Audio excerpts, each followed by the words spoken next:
একের পর এক অভিনব পন্থা অবলম্বন করছে একাংশ পাচারকারীরা।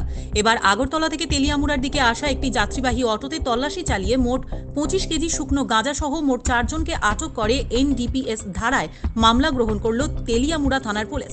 ঘটনা বৃহস্পতিবার 7 সকালে আসাম আগরতলা জাতীয় সড়কের হাওয়াইবাড়ি নাকা পয়েন্টে।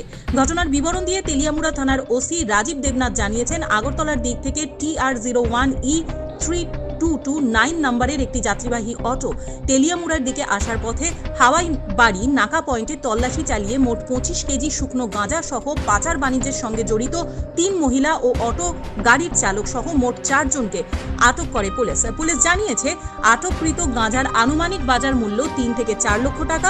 তবে পুলিশ প্রাথমিক জিজ্ঞাসাবাদে জানতে পারে, আটককৃত 3 জনের মধ্যে একজন মনু, একজন আগরতলা এবং একজন ডুম্বুরের বাসিন্দা।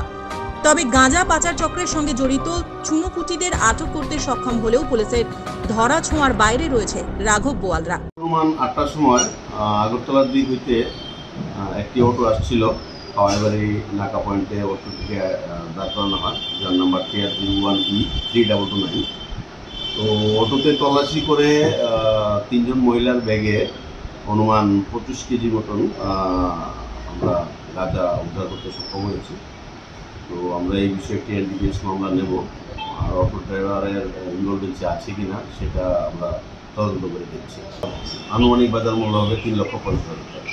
এটা আগরতলার দিক থেকে তেলিয়ামুড়ার দিকে আসছিল, হাওয়াইবাড়ি নাগাতে বিক্রি করা। তারা তেলিয়ামুড়াতে অটো করে তেলিয়ামুড়াতেই তারা আসছিল। তেলিয়ামুড়া থেকে তাদের গন্তব্যস্থল অন্যভাবে তাদের যাওয়ার চেষ্টা করছে। মহিলাটির বাড়ি কোন জায়গায় জানতে পারছেন? এখানে মনুর বাসিন্দাও রয়েছে, ডম্বুরের বাসিন্দাও রয়েছে, আগরতলাতে ভাড়া দিয়ে থাকে এরকম বাসিন্দাও রয়েছে। Bureau report, হাল্লাবোল।